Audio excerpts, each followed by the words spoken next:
The house at the end of Ashwood Lane. Everyone in the quiet town of Elderbrook knew to stay away from the house at the end of Ashwood Lane. It stood abandoned for decades, its windows like hollow eyes watching everyone who passed. Kids dared each other to go near it. Most turned back at the rusted gate, but not Ethan. Ethan was 17, a curious type who loved horror stories and ghost legends. When his family moved to Elderbrook in the fall, he heard the whispers about Ashwood House.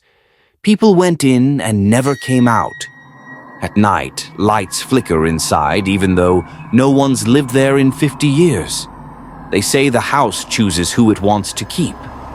Of course, Ethan thought it was all nonsense, just small-town superstition. So one October evening, just before Halloween, he grabbed a flashlight and his camera and headed toward the house. The iron gate creaked open with a sound that seemed to scream. He walked up the crumbling steps and pushed the door. It opened without resistance. The inside smelled of rot and dust. Spider webs covered the walls. A staircase wound upward like a coiled snake. He started exploring, filming everything. The house was dead silent, too silent. Then the front door slammed shut behind him. Ethan ran back. Locked.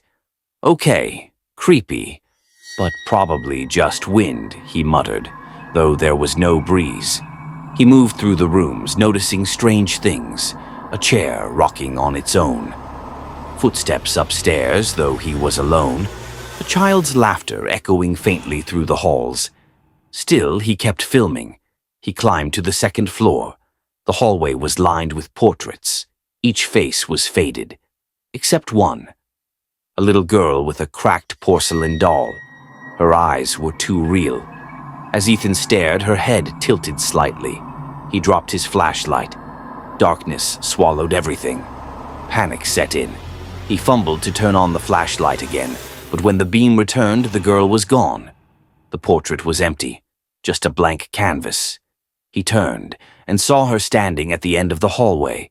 She smiled, then blinked out of existence. Ethan ran, heart pounding. But the house had changed. Hallways twisted in directions they hadn't before. Doors opened to brick walls. His phone had no signal. Time felt wrong. Eventually, he found a narrow stairwell leading to the attic. Desperate for a way out, he climbed. The attic was freezing. There was a circle of children's toys arranged neatly around a wooden chair. On it sat the same doll from the portrait. He backed away, but the attic door slammed shut. Whispers began, children's voices. Stay, stay, stay with us. The doll's head turned toward him. Room 313. When Sarah checked into the old Hillcrest Hotel for a quiet weekend getaway, she didn't expect anything unusual. It was a cold November evening, and the hotel stood tall and forgotten on the edge of a fog-covered town. Inside, the place felt like it hadn't seen guests in years. Dust clung to the velvet curtains, the chandelier flickered constantly, and the receptionist barely looked up when handing her the key. Room 313. As she made her way to the third floor, the elevator creaked and groaned like it was carrying 1,000 souls. The hallway was long, dimly lit, and smelled faintly of mildew and something else, something metallic. When she opened the door to room 313, it felt colder inside than the hallway. The lights flickered as she stepped in, and the wallpaper peeled slightly in the corners. Still, it wasn't terrible, just old. She dropped her bag on the bed and sat down to rest. Then she noticed it, a mirror on the wall across from the bed. It was tall, antique-looking, with a frame of blackened wood carved with symbols she couldn't recognize. But what caught her attention wasn't the mirror itself, it was the figure in it. A woman, standing just behind her. Sarah spun around.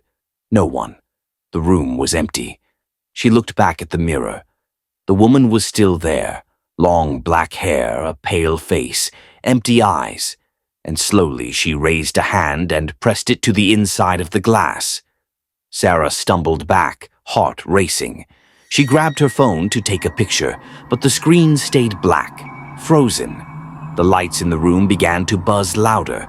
The air grew thick, hard to breathe. Then the mirror began to crack. Spiderweb lines spread across the surface until, with a sharp sound, it shattered inward, not outward. Pieces fell into the room, and so did something else. A whisper filled the air.